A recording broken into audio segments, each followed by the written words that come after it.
Welcome to the Insum Insider.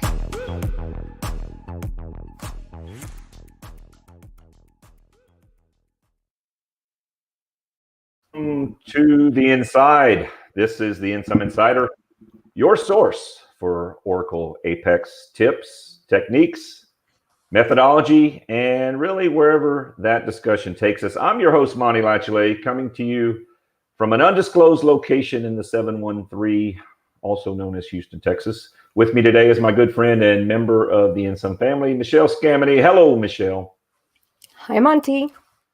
At the helm, keeping us on time and task, is our producer, still French-Canadian, Mark Rule. We thank you for doing what you do, Mark. It's Thursday, October 15th, episode 19. And thank you for spending a piece of your afternoon with us. Michelle, we are back and better than ever. We're tanned, rested, and ready to do this all again. We asked the community back in the spring what topics they'd like to see. They responded, and we're going to deliver over the next few months. We're coming to you today through the miracle of StreamYard. You may see a different kind of interface here. We think it's going to be a better experience than what we were able to do with Zoom. Michelle, thank you for setting all this up with StreamYard. Yeah,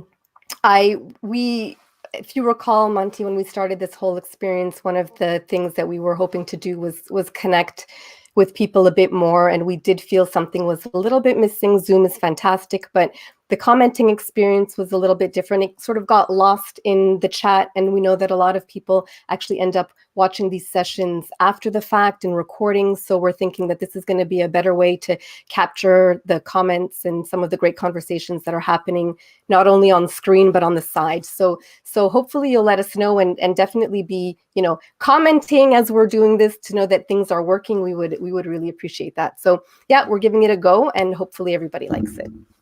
Absolutely. If you like what you see, if you like the new format, if you like the new look and feel, let us know. Let us know. We're constantly striving to improve the product. So Michelle, are you going to be able to stay online or?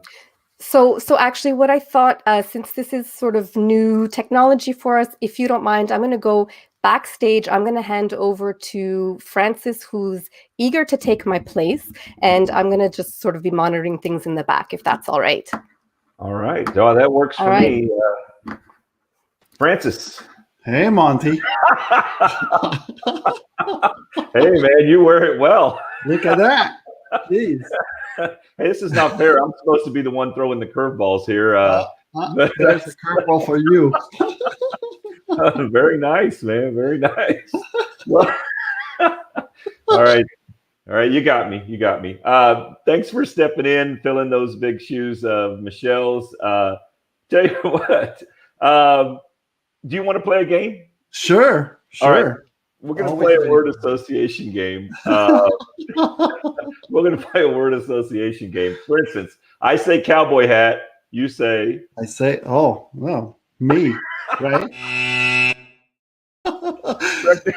Correct Of course, you, Monty. When we think about Apex and cowboy hats, it's you, my friend. It's always That's right. So if I said, what if I said hockey? Well, of course, the Montreal Canadiens, right? Yeah. Okay. I agree. It's not going to make you very popular in Tampa Bay, but yeah, that's a good answer. What if I said Apex? Well, Apex is, of course, to me, Insum. So right. The biggest player in the Apex field. We're there with a lot of people and a lot of good experts and experience around Apex. I agree. What if I said ORDS? Well, ORDS sounds like, or makes me think of Kris Rice and Jeff Smith. Very good answer. And if they show up in cowboy hats, I'm going to freak out. Here they are, Kris. So Rice, I was going to, but I forgot to order it. That was my problem. The minute you guys sent me the email about doing this, I'm like, I got to order a hat. And then I don't know if I could have handled it. Seeing us all in cowboy hats, but it's great for you guys to join us. Kris, I'm going to play the same game that I played with Francis. I say hockey, you say Bruins. Yes. No. I had a feeling you were going to say that. Let's keep it civil here, guys. All right. Well, anyway, thank you guys for joining us, and we're going to be talking ORDS today. There's a couple of people that I want to bring on as well. Insum's own Adrian Ping and Luke Demanche. You guys just completed a book on the Oracle Autonomous Free tier. There you go. Getting started with the Oracle Cloud Free tier. And I'm feeling pretty generous today. Why don't we plan on, and it's not my money, it's Luke and Adrian's money here. I'm feeling pretty generous. Why don't we give away a book? And the way we're going to do it is, it's going to be kind of subjective, but what we're going to do is whoever asks the best question throughout this session, we'll have a book with your coming to you. We'll give a copy of the book to you. Let's go ahead and get right into it. We're talking ORDS. The question that I had, and Kris, you or Jeff can answer this. I'll let you guys decide who's gonna answer the questions. But really, how did ORDS come to be? I mean, I'm very familiar with the origins and the genesis of Apex, but not as much about ORDS. Was this something that, like Apex, was kind of built for internal consumption and then later viewed as something that had commercial application? Yeah, sure. So, I mean, Mod PL SQL has existed for a long time. The good, the bad is Mod PL SQL is C code. It's tied obviously to Apache because it's an Apache module. And essentially, I got bored. And over the course of a week and a half, I did a POC of replacing it with Java code. And go figure, it worked. And then, we got that part working. Then the good, the bad is then Mod PL SQL itself rolled under me for reporting and maintenance. So of course I don't want two, so I killed one. And then we started rolling in all the REST things. And the REST side of it is honestly the more exciting part, because there's a lot more interop and integration, and we're seeing really interesting things coming from customers on the RESTful side. Of course, the OS side that supports Apex is obviously important. We're still enhancing there. But that's kind of where it all started, was just I was bored and wanted to see if I could do it. Wow. No, I really didn't know that. But so it wasn't a case of there being something currently, why not use what was currently available in the market?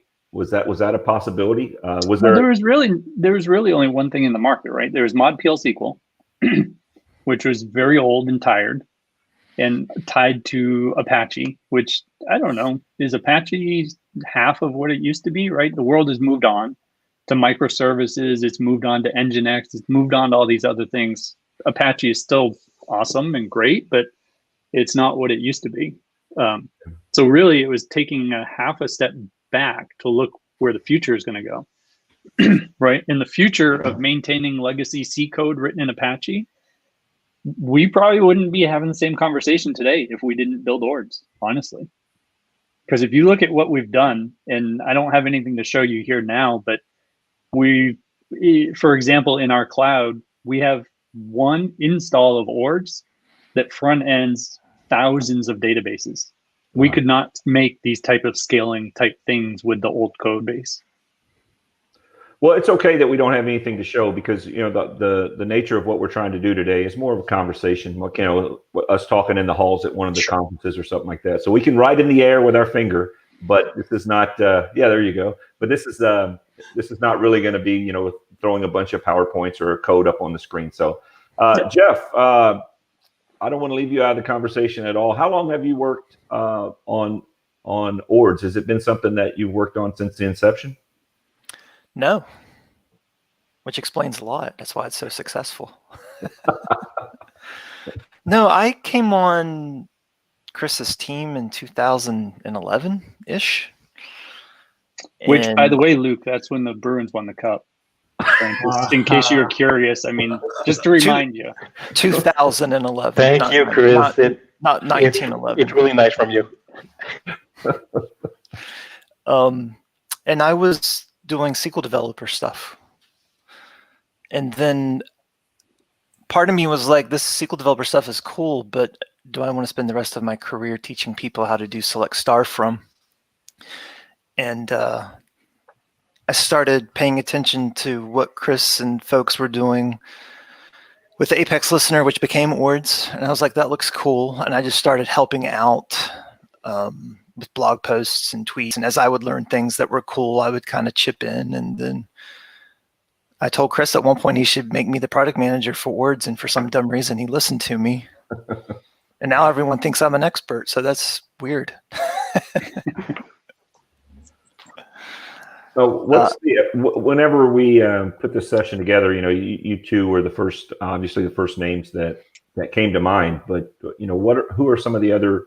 I know you've got a lot of people that report to you, Kris. But who are some of the other members on the ORDS team? We seem to have a lot of communication, a lot of visibility with some of the Apex team members, but not as much on the ORDS side. So who are some of the teams that teammates that you'd like to recognize? Where are they located? Oh, the only people you guys have probably ever interacted with is, Column. He's given presentations at Kscope, at Open World, things like that. Yeah. Barry McGillen's also given talks here and there. The rest of the team is kind of just heads down developer type folks. You'll see people like Dermot O'Neill pop up on the forums and answer questions, help out here and there, but we're not out there as much. Not for any reason and purpose. It's just how it works out. Yeah.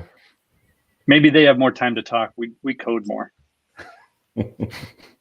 So on a normal day, how much are you actually coding? I mean, in your role now, I would expect it's a lot of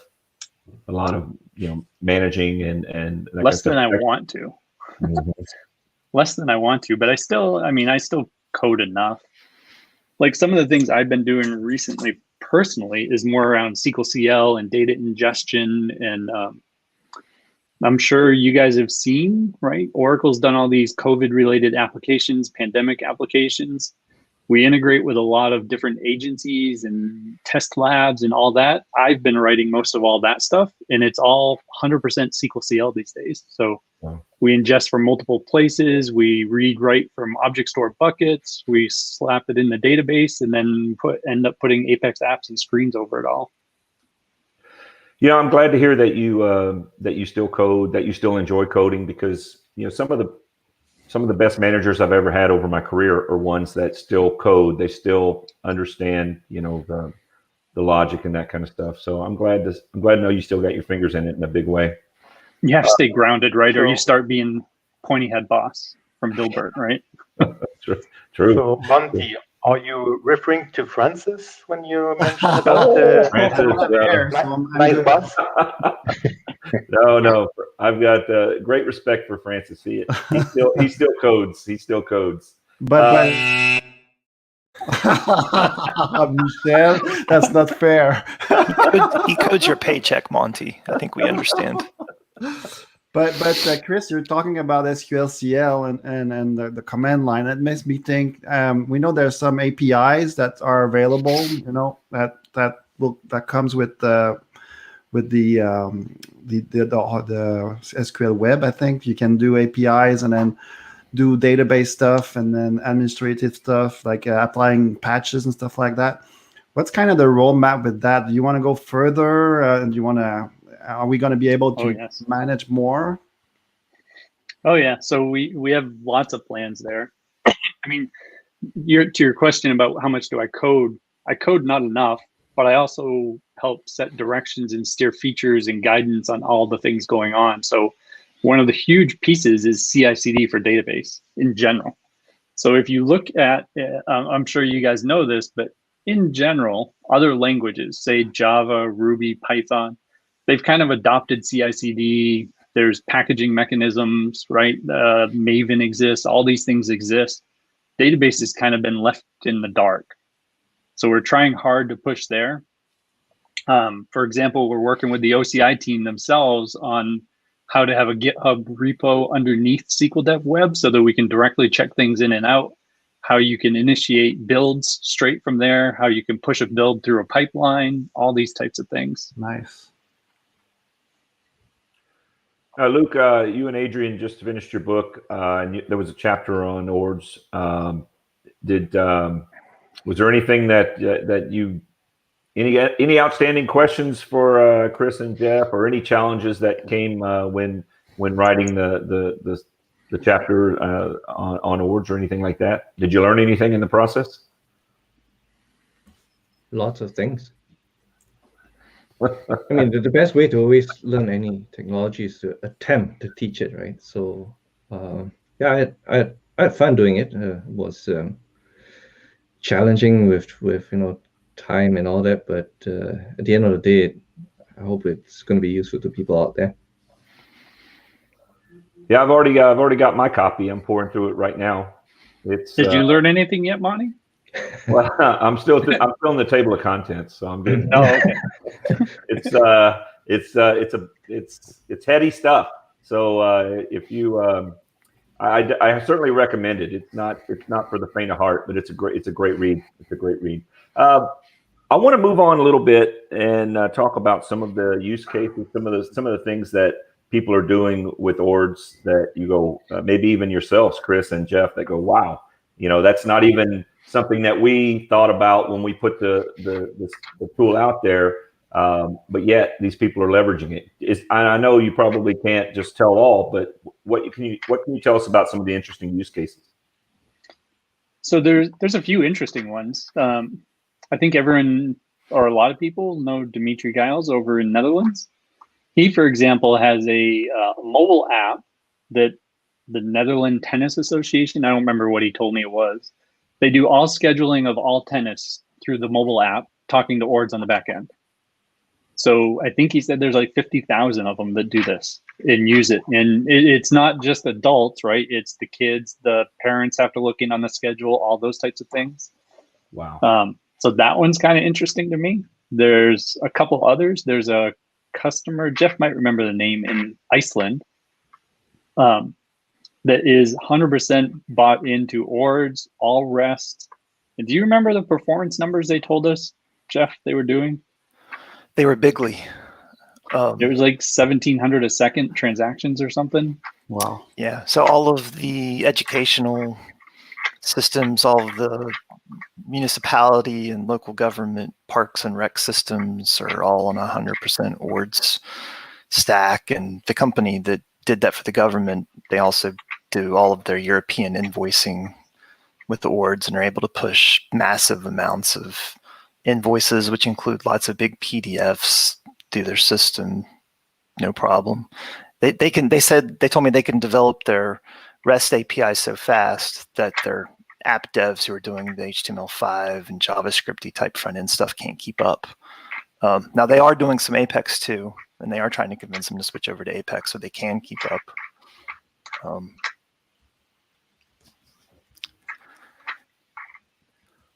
So the best benefit, Bill, switching to Tomcat is you'll be supported. We actually drop support for Glassfish. So if you want to be in a supported stack, that's the best reason to use Tomcat. And then back to use cases, there's other cases I've seen where customers are actually using ORDS as the integration point over to Salesforce. So they're using ORDS as the integration to pull or push data in and out of Salesforce, which is also pretty neat. Nice hat, Jeff. It doesn't fit over my headphone. It's my wife's hat. Finally, We could tell. Yeah. Yeah, you I have didn't such need a to say large that. head. I have such a large head. So I've got a monkey question style. regarding ORDS. Maybe, I don't know if it's Jeff or Kris, but we saw that JSON, autonomous JSON, comes with Apex and ORDS installed.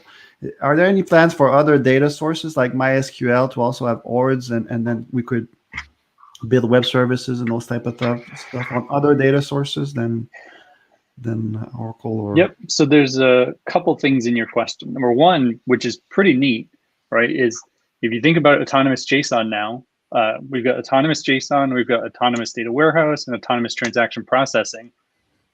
ORDS is deep into all these services. It's coming out the gate. It's there. SQL Dev Web is the primary interface. We're actually consolidating features down. There's an entire workshop coming for nothing but JSON, dealing with JSON inside SQL Dev Web. More specific to your question, Francis, is are we going to support things like MySQL? We've talked about it. We actually have a POC internally on talking to MySQL. So it's there. The MySQL team itself had a bit of a reorg recently. They report to Wim Kokerts now, who's Mr. Linux. And Wim and I were talking just last week on what kind of support we need to add for MySQL.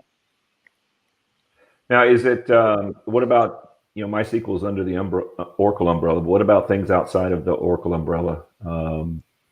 Like what? I mean, Postgres. I don't understand that question. What's outside the Oracle umbrella? Well, precious little. I'll agree with that. But you guys want to slow your Apex apps down and make them less secure and less feature rich? Is that what? No. The reason I was asking the question is because a lot of times we're promoting Apex as a way to kind of be a reporting hub across a bunch of siloed information, and so some of this stuff may not be Oracle or MySQL. So is there plans to connect to these other data sources directly? I mean, yes and no, right? So you're talking about Apex accessing other things in general. So if you go look, say, Postgres, I can't remember the name of it. Somebody has a post REST, just adding the T on the end. There's open source projects for doing that type of stuff. I don't know per se that we need to do it, because your root question was Apex accessing these other things, and there are mechanisms in place for those other things already. Yeah. And if you pick on REST as being the standard, right? Like you say, Mike and I were talking yesterday about Apex having the option maybe of importing an entire Swagger document so that you can just pull in an entire catalog worth of stuff. If you can do that, then all of a sudden, we looked at HCM yesterday. They produce Oracle HCM is about 400 REST endpoints. If you can import that Swagger, there's 400 data sources. Wow. NetSuite has similar, I don't remember the exact number, but they produce a Swagger document. Everything's open API 3.0 these days. So the minute you can pull that Swagger doc in, the entire catalog of that thing opens up to you. Wow. So yes and no. Kris and Jeff, a couple of questions here. First of all, Kris, do you remember the last Stanley Cup in Montreal? No, I don't know if I was born yet. I mean, so if I say 1993, I guess it's the last one, right? Yeah, It's been a long time ago. So you mentioned the different flavors of autonomous database. The last one being JSON. I guess that the what we call the Converge database will also have ORDS being deep into that solution as well. Yes, ORDS is very front and center everywhere these days. So talking about OCI specifically, ORDS, we've actually got it in the OCI Yum repositories. So if you stand up any compute now in ORDS, all you have to do is Yum install ORDS and install the bytes. You configure it to your database and you're up and running. So we're making it as easy as we possibly can. Same with SQL CL is you get a plain old compute node, say Yum install SQL CL, and you're up and running with database. So ORDS is everywhere. That's how we're dealing with DBCS. Autonomous dedicated, it's there. XSCS is there. Autonomous ADW shared, ADP shared, AJD shared. It's in all of these places. And in autonomous free, of course, the always free. And just to give you an idea, I don't even know who the customer was, but a portion of my weeks now is production support and figuring out why things go off the rails. I was watching the logs, and there was somebody using a free service in Sao Paulo, and they were using nothing more than REST enabling a table, which gives you a batch load API so that you can post a CSV straight to that table. And they were doing 100 a minute sustained for all working hours, like 8 to 5 on a free service. Wow. Oh, yeah. There was just a good question from Justin that Michelle posted twice. I think that's a great question. So is there a guide somewhere to enable that security? Because I don't know about the warm and fuzzy. That's hard, but it kind of depends also, right? So if we look at another customer use case, they have ORDS endpoints, and they actually put an API gateway over the front of it. So putting an API gateway, like AWS has them, we have them, of course, Nginx can act as one. Putting that API gateway over the top of it lets you integrate with whatever you want. So say it's with Kerberos or with Active Directory or whatever. You could actually punt the security upstream if you wanted. Now, keeping it fully in the house, if you will, inside ORDS, the definitive guide, I mean, it's hard to say a single definitive, but of course you would never open it publicly. You would want some sort of security. I mean, the most trivial, of course, is basic auth, but the other is you can define privileges. Like when you REST enable a table, a privilege for that table is automatically created. You could go make an OAuth credential and then use that OAuth credential to access it only. So there's a few mechanisms. I'm not sure I could pick on one to say it's the definitive, though. Well, I definitely want to. There are lots of examples out there that show how to do it. I mean, Tim Hall, Mr. Oracle Base, loves ORDS, and he has complete articles on the different ways to secure a service, both with basic database authentication and OAuth 2. And then we have people that blog and are developer advocates, like Todd Sharp has a really nice series of articles that show how he's deployed ORDS to support Micronaut, which is his Java toy. And he uses OAuth 2 workflow to secure everything. But it's hard to say what the best way to do it is. Just make sure you actually secure it. I guess the question was more on where to find information if there was a guide, but I think Tim Hall's reference is a good one. Always start with just the docs, just to make us feel better, because we spend a lot of time writing the docs. And then Tim, if you Google, you're going to end up on Tim's pages most likely. I mean, I've talked about it. Kris has talked about it. We're trying to build more, not hands-on labs. We're not calling them anymore. We're building these things called workshops. And we actually have a new member to our team. He's not here because it's too early for him. But Brian Spindolini is one of my co-product manager now, and he's going to help me build some GitHub-based or some Git-based, I think we're calling them workshops, that you can either use for an on-prem or with a single click stand up an OCI always free instance and do everything from config ords to deploy a service and secure it. And, so we're looking to do more in that space. Awesome. Just, the easiest way, actually, if you don't mind me saying, is just call up Monty and ask for a quote for Insum to do it for you. Yeah. There you go. They're very never reasonably priced. You're paying for the hat and then a little bit more. For I just wanted to remind everyone to get your questions in. Justin, that was a great question. You just might be the leader in the clubhouse, but get your questions in because there's currently a lot of questions, and I saw Michelle shouldering one from Vincent. Well, there was one that was up there before that. It said, due to regulatory restrictions, we cannot have our web service on the same service as database. Yes. Is there a way to have a web service on the ORDS server? Not sure exactly how to unwind that, but in general, you don't want the ORDS Tomcat server on the database server, just generally speaking, because you lose all options for high availability type stuff or load balancing. So if you have a database and say it's a 2-node rack, you want your ORDS server on a 3rd compute node so it can balance or survive a failure. So absolutely, you should put it on a different machine. I think that's what that question's asking. Well, I guess when you call the URL, you actually go to the ORDS server before going to the database, right? Correct. All right. Well, let's keep the questions coming. Nope. Greetings. Heavy traffic besides rack, WebLogic, what others can be done. So I'll say it's like normal web tier stuff is, in general, you put a load balancer in front. You have 2, 3, 4, 5, 10 ORDS nodes, however many you need to distribute the traffic. so that you can survive any single failure. At the database layer, it's the same things we know on database, right? Which is rack and data guard failovers and stuff like that. So it's, I hate saying normal, but it's kind of just the normal web stuff is the mechanics. And Fast SQL, right? That's always the big thing. Yeah. And you don't have to have web logic. It's great if you do. Yeah. Autonomous ORDS. It's too hard to spell. Yeah, it's too many words. Too many vowels.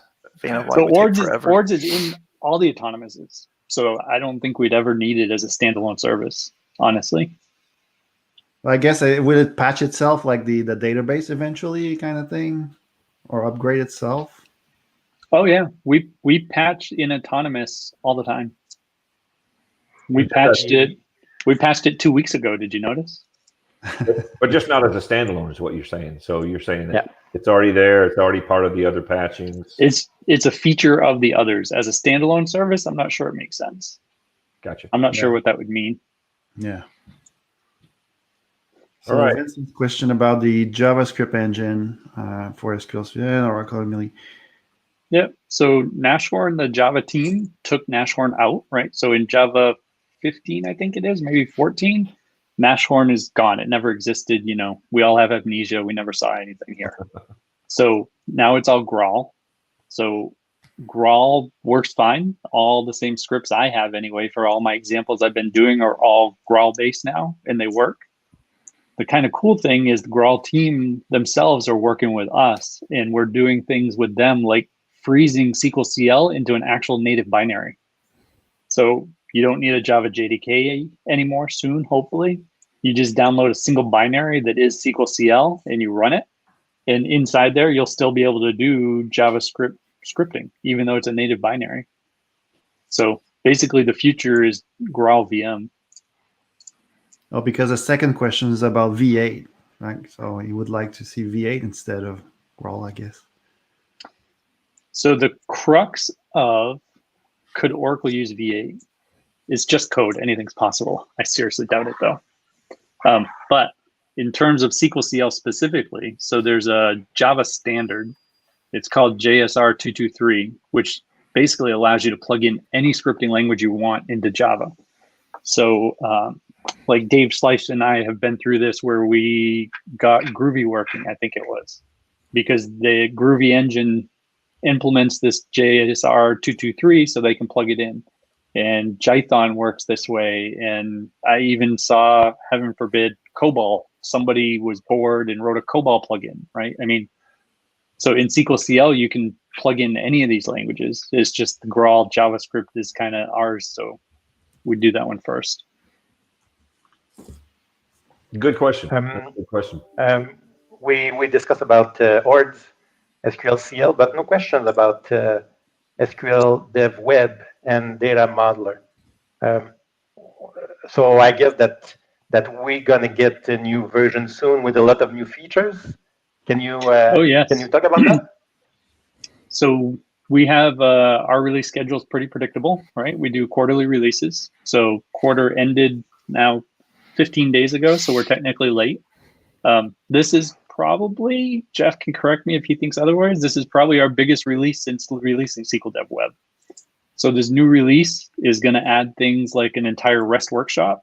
So right in SQL Dev Web, right beside your worksheet, you can start defining all these REST APIs, including OAuth clients and whatnot. And there's going to be a complete JSON workshop in there, so you can start using all the features of JSON and the SOTA APIs. The Perf Hub is in there. The instance monitoring is in there. There's full user management in there. There's a lot of new things coming really soon. Data dictionary browsing. Nice. And I would like to correct Kris, but I tried that once. It didn't work. So he's right. It's the biggest one ever. So we should expect that pretty soon then, if you are already late. We have some last minute bugs we're trying to sneak in. I mean fixes. Yeah, we just had a shout out for COBOL too. I don't know if you guys saw that across the screen.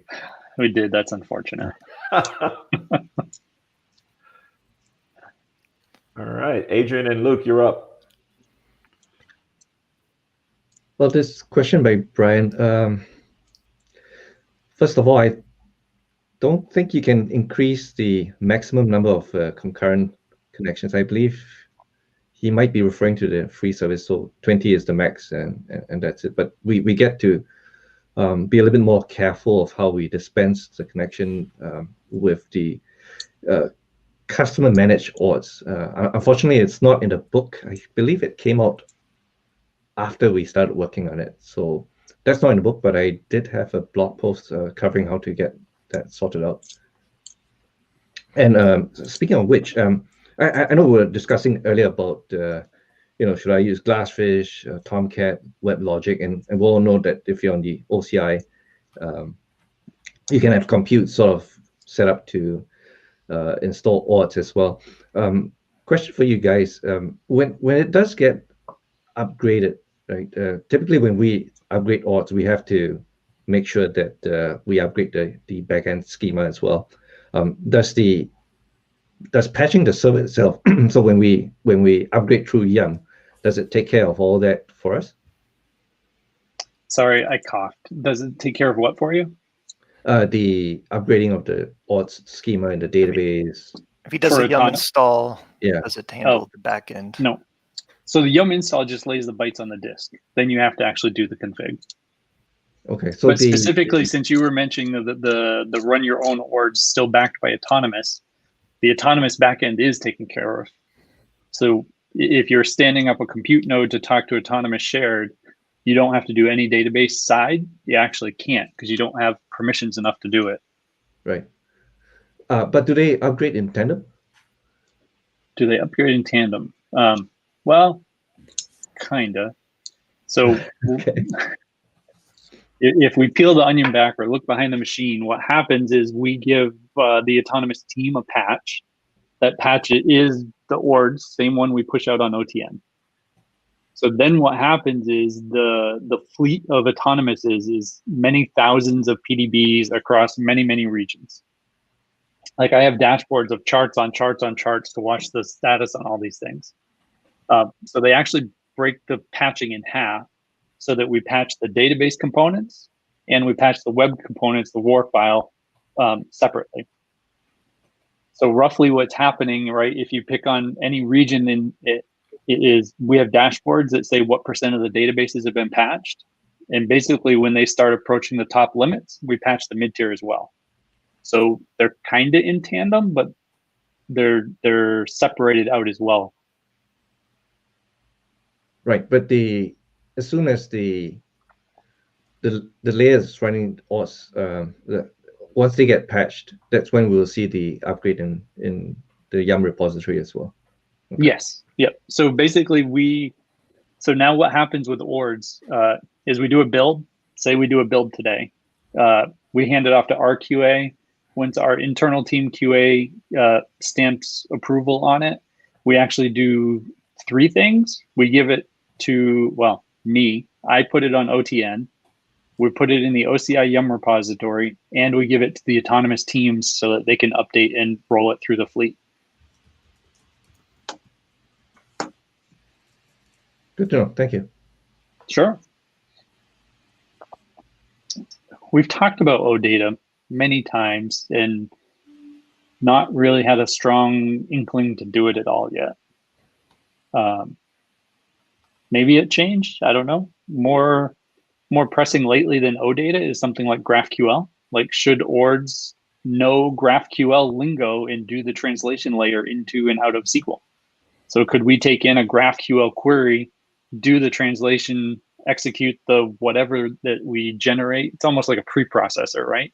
And then morph it back out into GraphQL lingo. So I would see that coming before OData. You're talking about not hitting an external GraphQL server. You're talking about maintaining a GraphQL server inside ORDS. Inside ORDS. Okay. Yep. Yeah, I'm starting to see more and more GraphQL. I mean, it's there's a couple of things here recently, just on the personal side, where I was expecting to have a REST API, and it was a GraphQL server that they were running, and I was able to to do what I needed to do using the Apex web requests. And so I'm able to communicate and post and do whatever I need to do from Apex. But it wasn't, it was surprising that they didn't even offer anything but GraphQL. Yeah, I mean, it's really taken off. There's a strong movement out there for GraphQL. I mean, that's why we're talking about it ourselves. Yep. Well, guys, we've gotten all the questions in, and we have a winner. Well, I'll tell you what, we'll ask this one question, but if it doesn't move the needle, we'll go ahead and announce the winner. Pressure. You're making us feel guilty for not having a kick-ass answer for Steven, so he doesn't win a book. Well, I haven't told you the winner yet, so maybe it's Steven. Maybe Steven. So anyway, go ahead and answer the question. The question that was up was Apex Office Print. So we can take a quick history lesson again. So back in the day, for anyone that remembers Carl when he was here, Carl Backstrom and I said, hey, wouldn't it be cool if we could do some PDF stuff?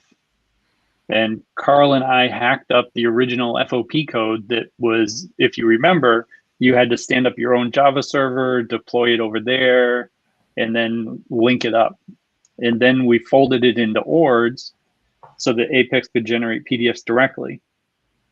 So now fast forward, the FOP stuff from Apache is effectively abandoned, which makes it really hard for me to use because Oracle being Oracle, right? We are very strict on third-party stuff, right? If there's a library we're using and it looks and sniffs like it's been abandoned, we're effectively banned from using it, which is kind of where this FOP stuff is landing.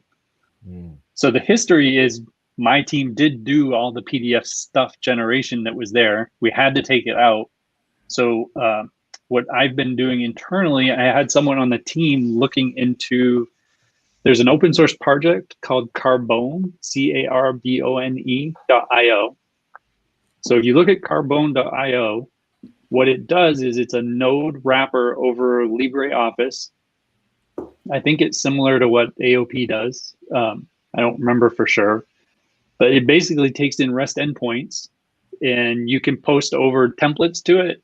And then you can post over the data to it and say, effectively merge it and give it back to me, and it works. So what we have an internal project testing, who knows if it'll go anywhere, but what we've been testing is, can we use their thing, this Carbone engine, and instead of pushing stuff to it, like push a template, check a template into their file system effectively, is basically make a standard set of ORDS APIs that is the templates. And we tell this Carbone engine, by the way, here's the URL to get the template. Here's a URL to get the data. Give me back the results now. So will we have something to offset PDF? Maybe, but it's very much proof of concept at the moment. It's crazy how many of these weekender projects Kris has taken on that have turned into like these hugely critical solutions for Oracle. Well, that's where like SQL Dev started too. You spent 2 hours on Raptor, or 2 weekends or something. Yeah. Well, guys, we've gotten all the questions asked and answered, and we have been back channeling throughout the course of this presentation our choice on who's going to be the lucky winner of the book, and the answer is Justin Warwick. Congratulations, Justin. We have a copy of Adrian and Luke's book coming your way. We need you to send a email to insider@insum.ca, insider@insum.ca. Give us your mailing address and we'll get that in the mail right away. I want to do a PS real quick to Justin's question, because I think the key word in here is make my DBA feel warm and fuzzy.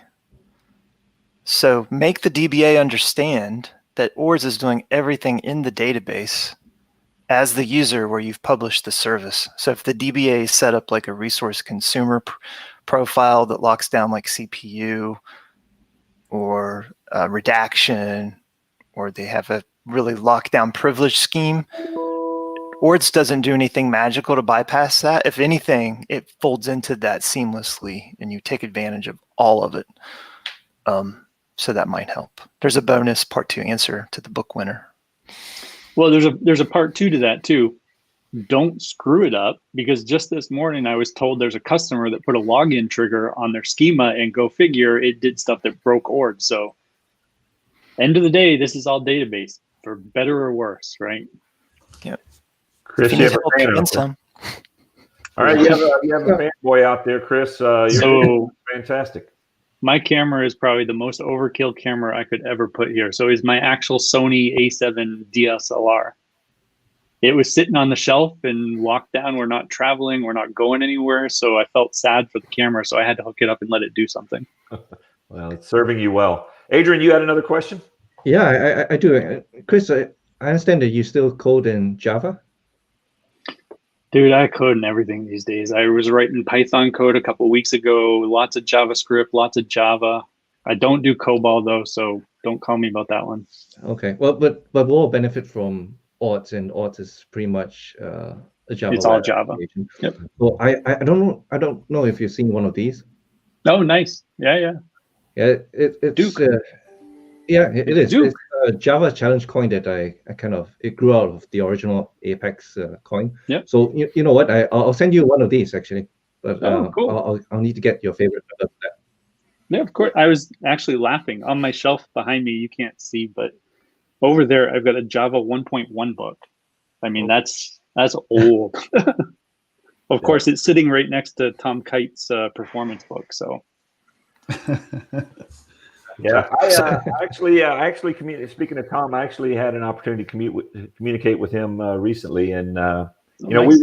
we really miss him, but he seems to be doing great. I mean, That's awesome. yeah, hiking the 14ers in Colorado, just doing great. So he was so instrumental to many of us for so long that glad to hear that he's enjoying his next chapter.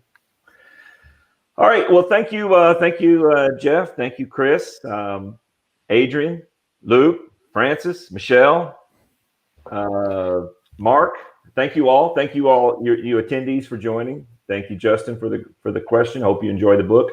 I'd like for you to join us next time, October 29th, when we'll be discussing approaching JavaScript the right way, and that's with Insum's own Vincent Morneau. He's given us Apex Nitro, Apex CL in the past, among other things. I used to say he was a rising star, but I can't say that any longer because he has arrived. He's a star, and you're going to learn a lot from that conversation that we're going to have with Adrian. So again, thank you all. Hope you had a great time with the conversation. We certainly enjoy bringing it to you. We need your feedback. If you like the new interface with StreamYard, let us know. Michelle, cue the music and we'll dance on out of here. And thank you all very much for being here on the Inside. Thank you, guys. You've been listening to the Insum Insider.